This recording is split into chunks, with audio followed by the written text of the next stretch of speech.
Safemoon has moved beyond a hype altcoin blockchain exchange wallet. It's moving past all of that into something much bigger that actually has a huge impact on the world in a way we never thought possible. When that happens, guys, the price, the value of Safemoon is gonna skyrocket. Yo, what's up, Safemoon family? I'm not a financial advisor. This isn't financial advice. Things are starting to come together, guys, and what this is all pointing to is looking bigger and grander every time I look at it.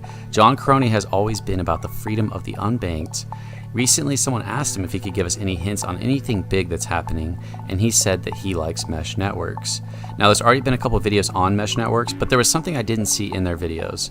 So I've been studying and researching what mesh networks are for and what they are. A mesh network, or simply a meshnet, is a local network topology in which the infrastructure nodes, bridges, switches, and other infrastructure devices connect directly, dynamically, and non-hierarchically to as many other nodes as possible and cooperate with one another to efficiently route data from to clients. This lack of dependency on one node allows for every node to participate in the relay of information. Mesh networks dynamically self-organize and self-configure, which can reduce installation overhead. The ability to self-configure enables dynamic distribution of workloads, particularly in the event a few nodes should fail. And this in turn contributes to fault tolerance and reduced maintenance cost. So it reminded me a while ago, I don't know if you guys remember this, but somebody asked Papa how Gambia could get access to Safemoon if they don't have good internet. Because most people in Gambia can't afford internet and they rely on their mobile data for their internet uses. Papa responded by saying it's already been solved, meaning the problem of them not having internet had already been solved, and that seems to be directly linked to John Crony's message about liking mesh networks.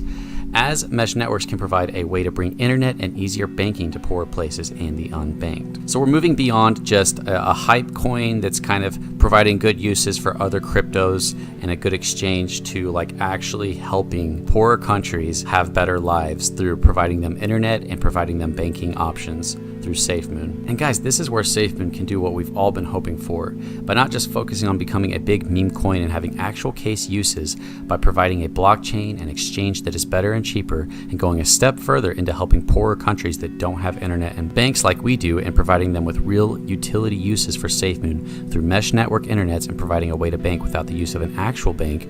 We're moving towards something much bigger than just a hype altcoin. We can actually be helping people who need it the most and get them into something that can bring them into a better lifestyle as well. And this could go to any countries, any places.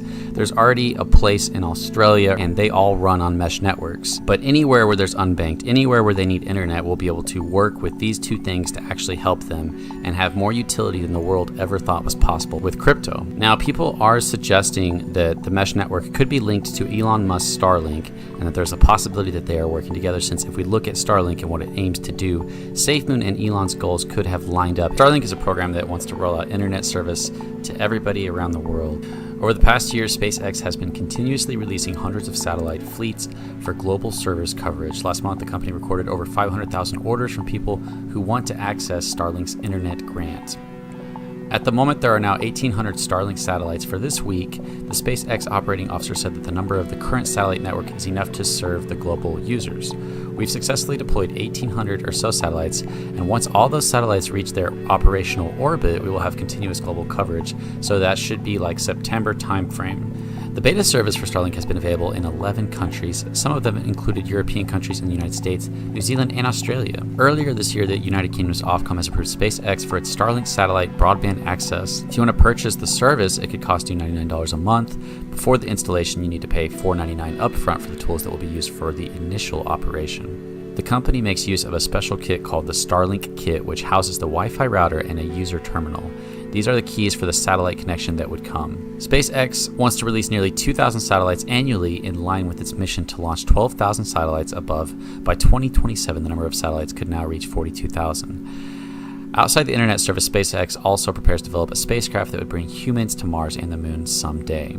So this seems to be that Safemoon and Gambia and all these poor countries could be linked to a possible deal with Starlink, where they give them some kind of a deal, because they probably couldn't afford that. Obviously, their currency is like a fraction of ours over there. So we might have it to where if they are using Safemoon, that they get certain things installed, or we might just have our own type of mesh network set up for them that'll give them better internet and better access to their wallets. Although it would be really cool if we were working with Elon Musk this entire time and didn't know it, guys. Also, I saw a date for Starlink being available in September September, which is right before the December reveal of the big news coming from John Karony, the CEO of Safemoon. Maybe they're linked, maybe they're not. I'm sure we'll get more information on this, especially as other Safemoon YouTubers dig and as I continue to dig into this to figure out the link between Elon Musk, Safemoon, Starlink, mesh networks, and what world we play together, whether it's a big one or a small one. They are using Starlink and crypto to help those countries most in need.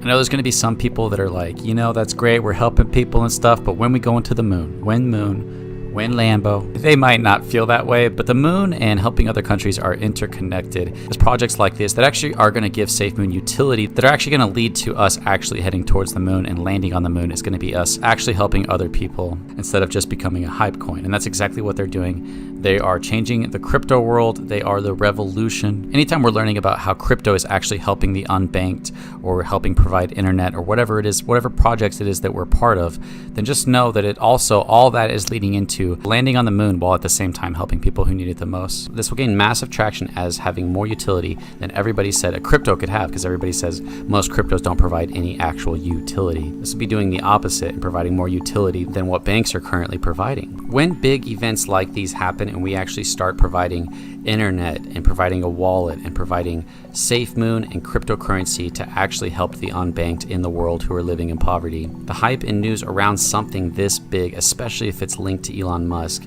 is going to lead to massive spikes in crypto alone, escalating all of us who believe in Safemoon to positions where we all want to be, leading to the massive sell-offs and burns, getting the whales and massive amounts of huge holders out of the way by bringing them the prices they need to sell in order for Safemoon to reach their desired prices, to which massive holders are an obstacle to.